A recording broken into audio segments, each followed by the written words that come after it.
Mm. And the beauty is in twisting the data is in doctoring the sample. As Mm. simple as that. Uh, so that is as far as that is concerned.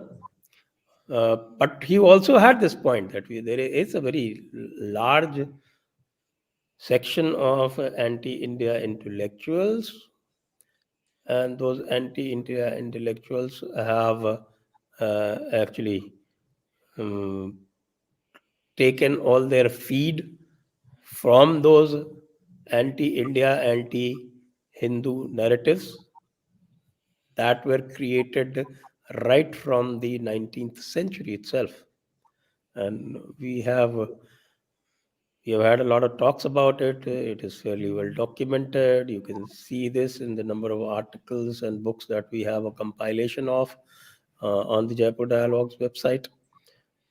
That right from the time of James Mill, who wrote the first history of India without ever visiting India, From India. from the data that was supplied to him, or the material that was supplied to him by the East India Company.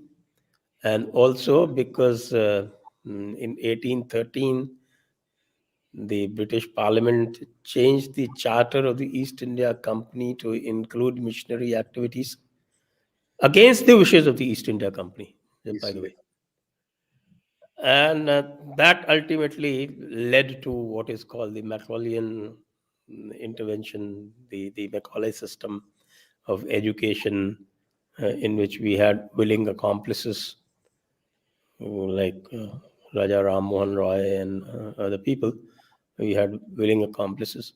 They are quoted as some kind of progressive Indians who had our welfare at heart, and they promoted that welfare by rubbishing their own heritage, rubbishing their own language as backward.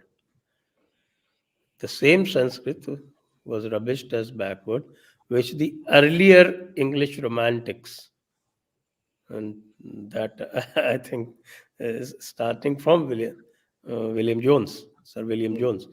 And Mm. they found it to be a great language, and because it was so great, and because it was so powerful and so much more advanced than the European languages, that they found it necessary to trace its origins back to Europe and invent an Aryan invasion theory. That was basically because they found this Sanskrit to be too profound, too great, and they also managed to steal a lot of science and maths from India. The Jesuit theft is now pretty well documented. We all know that. And then they built those narratives, the Aryan invasion theory, then they created those divides. I just mentioned to you about how they created the divides between the Sikhs and the Hindus. Similarly, they created the narrative about Dravidians and Aryans being separate races and things those kinds. We have a lot of these talks on the Jaipur dialogues, how they created that, All and that, they yes.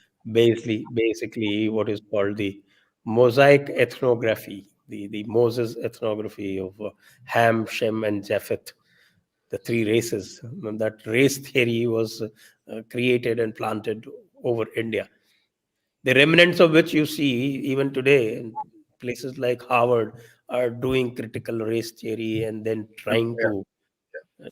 trying to impose it over what they call is critical caste theory, and Astic. they divide into races. They use their hegemonic positions to do that. So it's all been very old story. Jawaharlal Nehru, I fault him because he was not intellectually equipped to actually understand that. But people who understood it, Swami Vivekanand, Maharshi Aurobindo, even some notables like Madan Mohan Malviya, even Purushottam Das Tandon, who understood this, they were sidelined by Nehru. And Nehru was foisted upon India by the great man called Mahatma Gandhi, who was principally responsible, according to me, for giving rise to militant Islam in India, because he played a second fiddle to a most regressive movement called the Khilafat movement. Khilafat. What we call the non cooperation movement, if you read my book, if you haven't, I have documented it. What we call the non cooperation movement, we attribute it to Gandhi. That non cooperation movement was actually started by the committee. And that Khilafat committee actually started it on the 1st August 1920. Hmm. Congress joined it through a resolution of, I think, the CWC on 12th of September 1920.